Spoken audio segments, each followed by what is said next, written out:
कोल्हापुरातील गणेशोत्सवाला एक वेगळं महत्त्व आणि परंपरा आहे. राजकारणापलीकडे जाऊन गणेशोत्सवातील विसर्जन मिरवणूक ही चर्चेची आणि संपर्काची एक पर्वणी ठरत असते. अनेक वेळा एखाद्या राजकीय मुद्द्यावर वेगवेगळे विचार असले तरी विसर्जन मिरवणुकीच्या निमित्तानं विधान परिषदेतील काँग्रेसचे गटनेते आमदार सतेज पाटील यांनी विसर्जन मार्गावर असलेल्या भाजप, शिवसेना, राष्ट्रवादी त्याचबरोबर जनसुराज्य शक्ती पक्ष, महाराष्ट्र नवनिर्माण सेना तसंच अन्य संघटनांच्या बूथला सदिच्छा भेट दिली.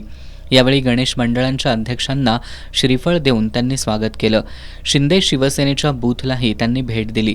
यावेळी आमदार राजेश क्षीरसागर यांनी त्यांचं स्वागत केलं. दरम्यान यावेळी आमदार सतेज पाटील यांनी पोलीस प्रशासनाच्या बूथला भेट देऊन जिल्हा पोलीस अधीक्षक योगेश कुमार गुप्ता यांच्यासोबत चर्चा केली. आमदार पाटील यांचं विसर्जन मार्गावर आगमन झाल्यानंतर त्यांच्यासोबत सेल्फी घेण्यासाठी अनेकांनी मोठी गर्दी केली होती. यावेळी तरुण मंडळाच्या कार्यकर्त्यांनी आमदार पाटील यांना खांद्यावर घेऊन गाण्यावर ठेका धरला. साऊंड सिस्टीमच्या आवाजावर त्यांनाही तरुणांच्या सोबत डान्स करण्याचा मोह आवरता आला नाही.